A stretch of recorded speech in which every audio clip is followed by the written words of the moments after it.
தொடர்பான இந்திய செய்திகள்.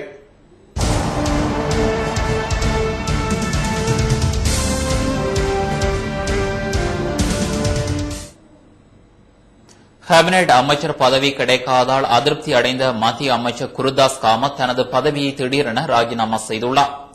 மத்திய அமைச்சரவை மாற்றத்தில் காங்கிரஸை சேர்ந்த சில அமைச்சர்களுக்கு அதிருப்தி ஏற்பட்டுள்ளது. எனவே பதவியேற்பு விழாவில் 2 அமைச்சர்கள் பதவியேற்க வரவில்லை.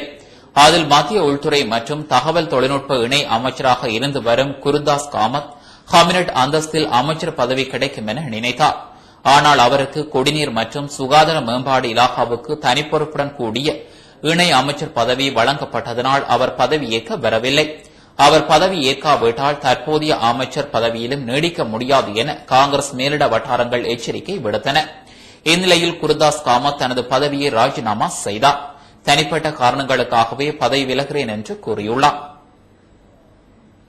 ஆந்திராவின் மறைந்த முன்னாள் முதலமைச்சர் Y.S. ராஜசேகர ரெட்டியின் மகனும் YSR காங்கிரஸ் தலைவருமான ஜெகன்மோகன் ரெட்டியின் சொத்து குவிப்பு குறித்து விசாரணை நடத்த சிபிஐக்கு அம்மாநில உயர்நீதிமன்றம் உத்தரவிட்டுள்ளது. ஜெகன்மோகன் ரெட்டி ஏராளமான சொத்து குவித்து இருப்பதாகவும் அது பற்றி சிபிஐ விசாரணைக்கு உத்தரவிட வேண்டும் என்றும் தெலுங்கு தேச மூத்த தலைவர் எர்ரா நாயுடு, வழக்கறிஞர் ஜெர்வானி ஆகியோர் ஆந்திர உயர்நீதிமன்றத்தில் வழக்கு தொடர்ந்தனர். இந்த மனுவை விசாரித்த உயர்நீதிமன்றம் ஜெகன்மோகன் ரெட்டியின் சொத்து குவிப்பு குறித்து பூர்வாங்க விசாரணை நடத்துமாறு சிபிஐக்கு உத்தரவிட்டது. 2 வார காலத்துக்குள் விசாரணையை முடித்து மூடி முத்திரையிட்ட உரைக்குள் விசாரணை அறிக்கையை நீதிமன்றில் சமர்ப்பிக்குமாறு நீதிபதிகள் உத்தரவிட்டனர். அடுத்து இந்தியாவிலிருந்து எமது செய்தியாளர் எமக்கு இன்று அனுப்பி வைத்த செய்திகளை பார்ப்போம்.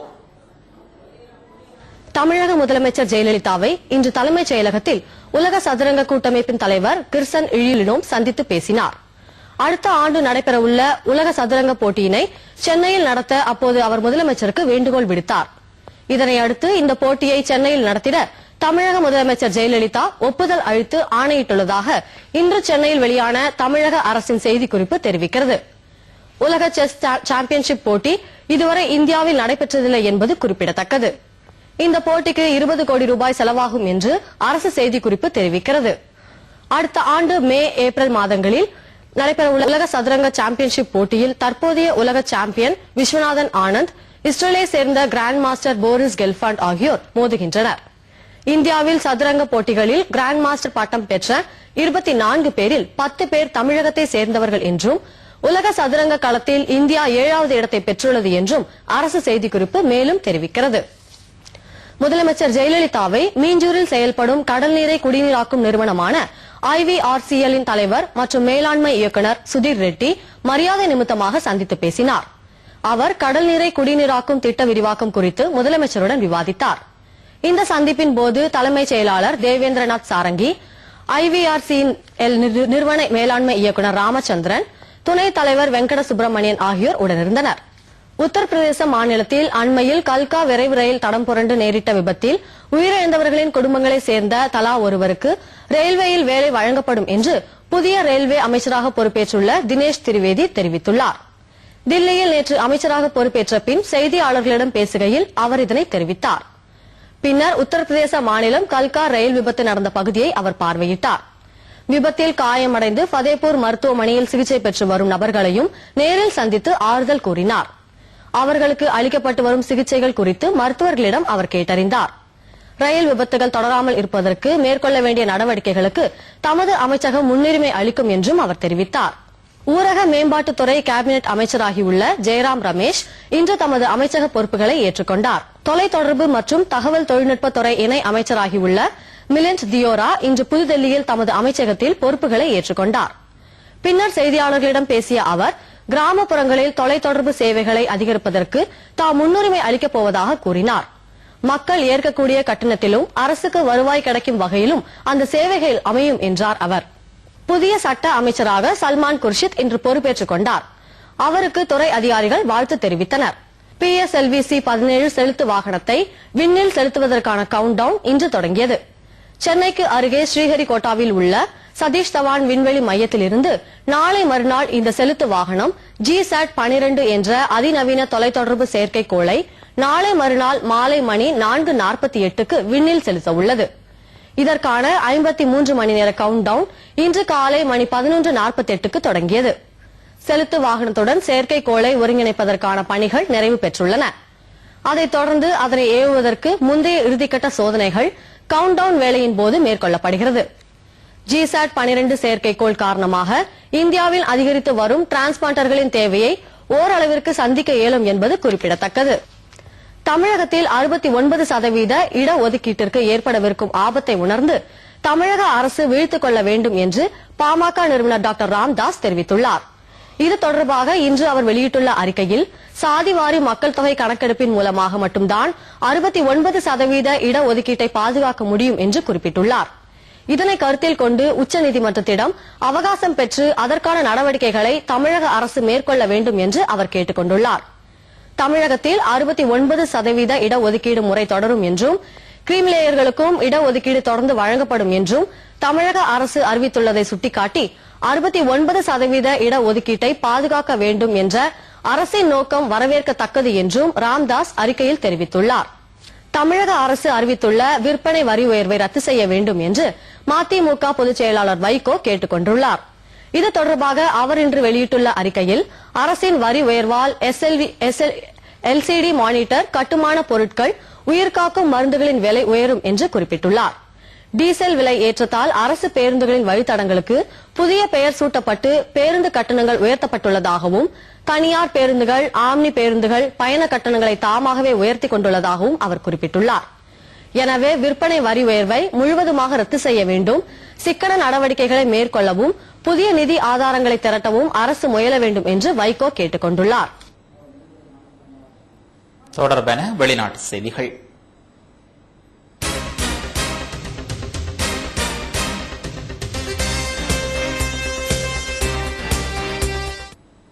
பாகிஸ்தான் உளவுத்துறை தலைவர் லெப்டினன்ட் ஜெனரல் அகமது சுஜா பாசா நீண்ட கால பயணமாக இன்று அமெரிக்கா புறப்பட்டு சென்றுள்ளதாக தெரிவிக்கப்பட்டுள்ளது. பாகிஸ்தானுக்கு வழங்கி வந்த ராணுவ நிதியுதவியை அமெரிக்கா சமீபத்தில் நிறுத்தியது. அதை மீண்டும் கேட்டு பெரும் நடவடிக்கைகளை பாகிஸ்தான் தற்போது மேற்கொண்டு வருகிறது. அதற்குரிய நடவடிக்கையாக இவரது பயணம் இருக்கும் என கூறப்படுகின்றது. ரஷ்யாவில் நிகழ்ந்த படகு விபத்தில் 100 பேர் பலியாகியுள்ளனர். ரஷ்யாவின் போல்கா நதியில் கசான் என்ற இடத்தை நோக்கி 208 பயணிகளுடன் படகு ஒன்று சென்று கொண்டிருந்தது. வழியில் திடீரென அந்த படகு நிலை தடுமாறி நதியில் மூழ்கி விபத்துக்குள்ளானது. இதுகுறித்த தகவல் அறிந்ததும் மீட்புக் குழுவினர் உடனடியாக அங்கு விரைந்தனர். இதுவரை 100 பேரின் உடல்கள் கண்டெடுக்கப்பட்டுள்ளதாகவும் 79 பேர் காப்பாற்றப்பட்டுள்ளதாகவும் 29 பேரின் கதி என்னவானது என்பது தெரியவில்லை என்றும் அரசு தரப்பில் தெரிவிக்கப்பட்டுள்ளது. விண்வெளி ஆராய்ச்சி மற்றும் தொழில்நுட்பத்தில் அமெரிக்கா அளவிற்கு சீனா முன்னேற ஆர்வமாக உள்ள நிலையில் 2020ஆம் ஆண்டில் சந்திரனுக்கு மனிதனை அனுப்பி அங்கு நேரடியாக ஆய்வுகளை மேற்கொள்ள சீனா முடிவு செய்துள்ளது. சீனா தனக்கென்று விண்வெளியில் ஒரு ஆய்வு மையத்தை அமைக்க திட்டமிட்டுள்ளதோடு அதற்காக பொருட்கள், கருவிகளை ராக்கெட் மூலம் கொண்டு செல்லும் பணிகள் இந்த ஆண்டு இறுதியில் இடம்பெறவுள்ளது. 2013இல் சந்திரனில் சீனா தனது ஆராய்ச்சியை ஆரம்பிக்கும் என எதிர்பார்க்கப்படுவதோடு அதற்கான நிதியை சீன அரசு ஒதுக்கியுள்ளமை குறிப்பிடத்தக்கது. பாகிஸ்தானில் இடம்பெற்ற வான் தாக்குதல்களில் 30 பேர் கொல்லப்பட்டுள்ளதாக அங்கிருந்து கிடைக்கும் தகவல்கள் தெரிவிக்கின்றன. கடந்த 24 மணித்தியாலங்களுக்குள் தீவிரவாத நிலைகள் மீது தாக்குதல் நடத்தப்பட்டுள்ளதாக தெரிவிக்கப்படுகிறது. பாகிஸ்தானின் வடமேற்கு பகுதிகளில் இந்த தாக்குதல் நடத்தப்பட்டுள்ளது. தாலிபான் மற்றும் அல் கொய்தா தீவிரவாதிகள் முக்கிய நிலைகள் மீது தாக்குதல் நடத்தப்பட்டதாக அமெரிக்க துருப்பினர் அறிவித்துள்ளனர். தாக்குதல் சம்பவத்தில் உயிரிழந்தவர்களின் எண்ணிக்கை மேலும் உயர்வடையக்கூடும் என எதிர்பார்க்கப்படுகின்றது. பாகிஸ்தானுக்கான ராணுவ உதவிகள் இடைநிறுத்தப்படுவதாக அமெரிக்கா அறிவித்ததனை தொடர்ந்து பாகிஸ்தான் படையினர் தீவிரவாத நிலைகள் மீது இந்த தாக்குதலை நடத்தியுள்ளனர். இதேவேளை அமெரிக்காவின் உதவி குறைப்பு பயங்கரவாதத்திற்கு எதிரான பாகிஸ்தானின் நடவடிக்கைகளை வலுவிழக்க செய்யாது என அந்நாட்டு உயர் பாதுகாப்பு அதிகாரி ஒருவர் குறிப்பிட்டுள்ளார். மீண்டும் தலைப்புச் செய்திகள்.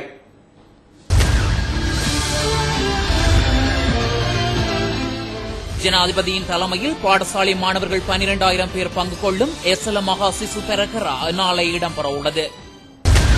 வெளிவார அமைச்சர் ஜிஎல் பீரிஸ் பாகிஸ்தான் இஸ்லாமாபாத்துக்கு இன்று விஜயம்.